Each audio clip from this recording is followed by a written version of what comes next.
welcome to Motoring Unlimited. I'm Eli. And I'm Kathleen. Today we're talking about the Cup race today at Martinsville Speedway. Now, I think this was Denny Hamlin's race to lose. He led almost the entire race, won both stages, picked up 20 points. So with this new format, we're going to love to see that, especially towards the end of the year, because he's a Cup contender. Yeah. We all know 100%. that. 56 points today. I know he didn't win. I know it's upsetting, but... He got one more point than Chase Elliott. Yeah, one more point than Chase Elliott at 55. But what won this race was pitting, with a pit strategy. 100%. This track, we always talk about tire fall off, and we saw that today. Chase Elliott pit, I think, 20 laps ahead of Hamlin. Mm-hmm. And that, I mean, y'all saw it. He was just flying by everybody. It's like they were sitting still. So I think is just pitting at the right place and the right time is what won Chase Elliott this race. Definitely, I second that. Another thing we want to talk about is the wreck with Bubba Wallace and Carson Hocevar. Oh, gosh. So, I don't know what Bubba was thinking. Bubba was a dumbass. He wasn't thinking. He's like, no one pushed him. He gave a hard shot to Carson Hocevar, and then once they got to the corner, he just kept nailing him. Yeah, and Carson, obviously, when you get bumped that much, you're gonna lose your back end. That's what happened. And he spun around, took Bubba with him. So again, don't know what Bubba was thinking. I'm gonna go spin this guy when the pack was so tight.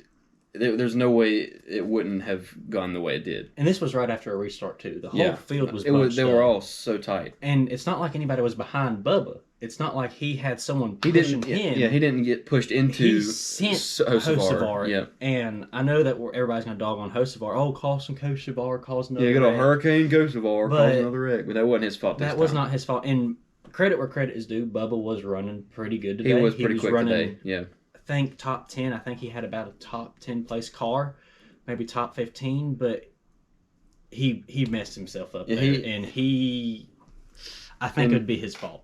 Yeah, 100% it's his fault. And he did say in his interview, not sure if he supermined it or not, but he said he misjudged the corner and his throttle pressure. I don't know, maybe I'm not sure. He just misgauged it. Little tick in the brain happened, and he kind of brain farted for that split second, and then nailed it. I'm not sure what happened really, but Bubba has been running good all year. He was second in points 2 races ago, and I don't know if that's credit to the 2311 team by 2311 just being fast all year. They're doing really good this year. Tyler Reddick, 4 wins. Even Riley Herbst, their third car, is doing better than he did last year. So for a second-year car, running 25th to 30th, that sounds awful, but whenever you're this new to Cup. Yeah, and before this race, Reddick was plus 95 from the second place guy. So I mean, he's obviously plowing through the field. We're going to go ahead and show that wreck for everybody so we can see what really happened. Room there to chase Briscoe as he enters the corner. Oh, pow! That's one. I'm telling you what, there's got to be more to that story. Because that right there... That took about a quarter of the field. Well, I mean, Bubba Wallace just drove flat through the 77 cars, so I would assume that there was something that happened before that for that type of aggression. Yeah, it was definitely on purpose. He was mad. So we see here, Bubba just hits him from behind. Gives him a big shot, and then hits him. Mm-hmm. And then obviously that caused the entire field to just bunch up and because Martinsville's very narrow, so it just clogged it up. Kind of like the O'Reilly race that happened yesterday. Well, we saw that misshift at the final restart, and that just 20 plus cars right there at the end. Caused that red flag. And I know that this isn't misshift, but still, I mean, this is a big wreck at Martinsville, especially for a race that was so green. I mean, we had, 2 cautions before this, and it was just one-off cars spinning. Mm-hmm. And then it just absolutely piled them in.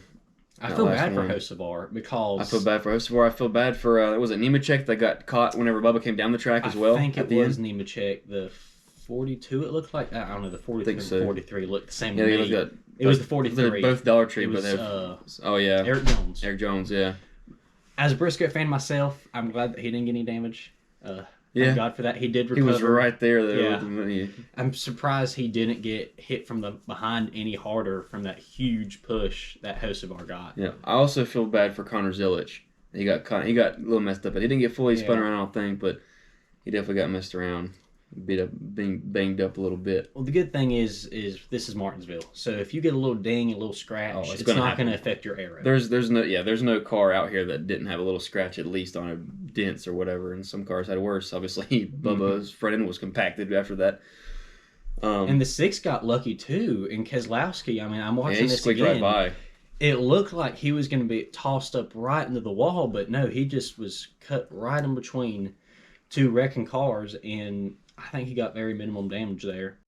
Some other notable people that I saw today was William Byron. This was a really good track for him, especially in the fall last year. We were actually there to see him go to win or lead every single lap. That playoff just race. about. Yep. But he does not look that hot today. I don't know if it was just the Chevys with their new body styles. They're still slowly getting. I mean, they did win today, but I think he was running. He passed Hamlin at the start. The start of the first stage. Hamlin got caught up with some, was it lap traffic, I believe? Yeah. He got caught up with some lap traffic. And then Byron, after Hamlin passed him again, he just started fading back. I think I saw him as back as 13th. I didn't see that.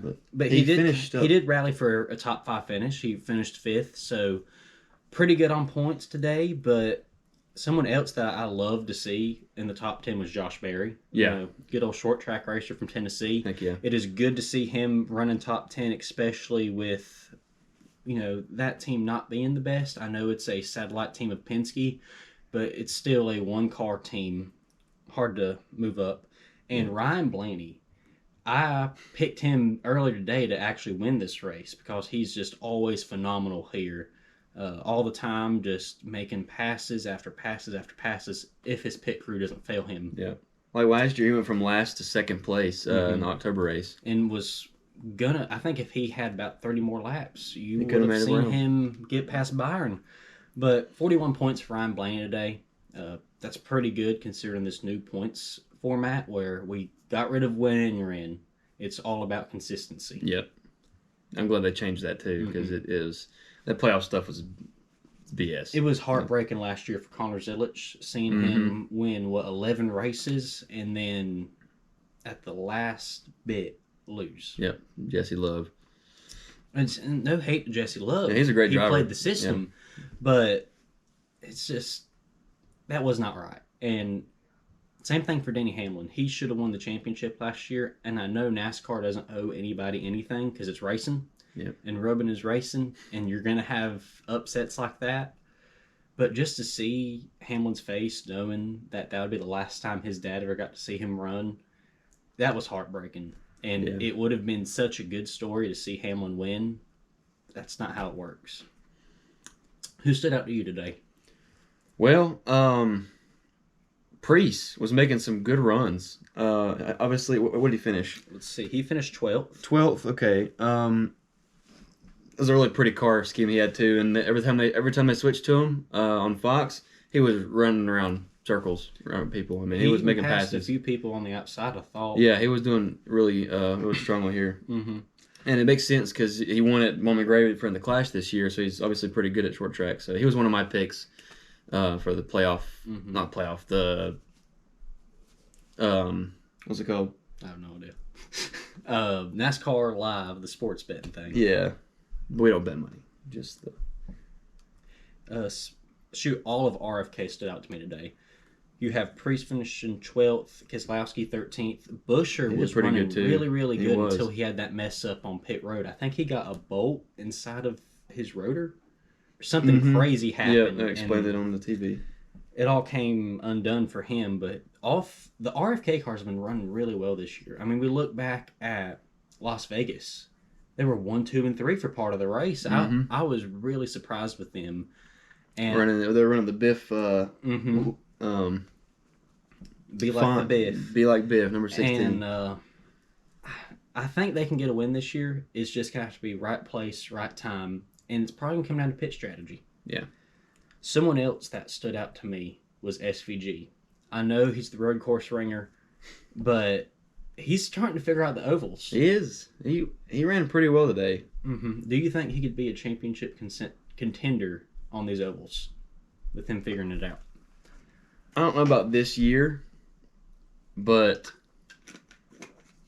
he's going to learn a lot this year. I think he's got kind of the oval mindset in his head now, and he's figuring it out very quickly.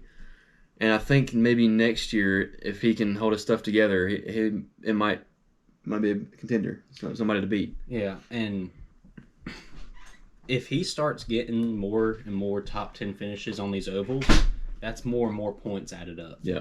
And if he's going to get guaranteed 4 or 5 wins through the road courses, that all stacks together. It does. I mean, he's definitely going to be in the chase. 4 wins, that's 200 points. Yeah. That's the amount of points that, who is it? Reddick has right now. So I think we see him in the chase this year, and he's obviously a quick learner. Yeah. He could figure out these ovals and maybe not win at all of them. I mean, I don't think that we're going to see him win at Darlington or Martinsville or tracks like this, but maybe just run top 10, and that's all he needs to just break that line to be able to be a championship contender. Yeah. I'm ready for that race in San Diego on the Navy. I think it's the Navy Airfield. Yeah, the airfield base. Yeah, that's going to be interesting. Mm-hmm. Let's see. Bubba finished 36 after his wreck. Riley Herbst, the other 2311 driver, 35th. I mean, there was nobody super unique in the back of the field today. Kyle Busch was back there, of course. He did rally to 24th, which is decent for an RCR car currently. Yeah, but Justin Allgaier, part-time driver, finishing 22nd. That's pretty good for Justin Allgaier. Yep. I mean, he is a O'Reilly Series champion. He is very good driver in O'Reilly Series. He even won yesterday. Congrats to him again. But yeah, he did really good in the Cup car today, considering was his first time out, or he's been a few times. So he's filling in for Bowman. That's with his vertigo symptoms. Chase Briscoe, my main man, started 27th today, rallied to 14th. So not a top 10, nothing that's going to be winning, but better than made some passes. What we've had happen with breakdowns and everything else that's happened. Yeah, back end falling out. Like, what the heck? Anybody else stand out to you today? Not that I know of. Not that you know of. No. I do feel bad for Hamlin. Yeah. Winning the first 2 stages, had an awesome run. He led literally probably 98% of that race. I think it was the last 50 that Elliot led. Yeah. It was pure domination, and the adjustments that the 9 made with that pit call, getting new tires, setting way faster laps than Hamlin was able to. There's not much that you can do. And whenever you're coming up on these lapped cars, and they're all Chevys, maybe 1 or 2 Toyotas, the Chevys are going to let Elliot go on by. Yeah. And that's hold Hamlin back, That's just how racing's going to work. Yeah. But I think that's all she wrote at Martinsville. Yep. Chase Elliott takes home the grandfather clock at the Martinsville 400 lap race. Well, thanks for watching. If you like our content, please subscribe, leave a like. We'll try our best to make some of the best motorsport related videos. Best is questionable. But yeah, we'll try our best. We're currently 2 rednecks sitting in your bedroom in shorts. So Gotta love that.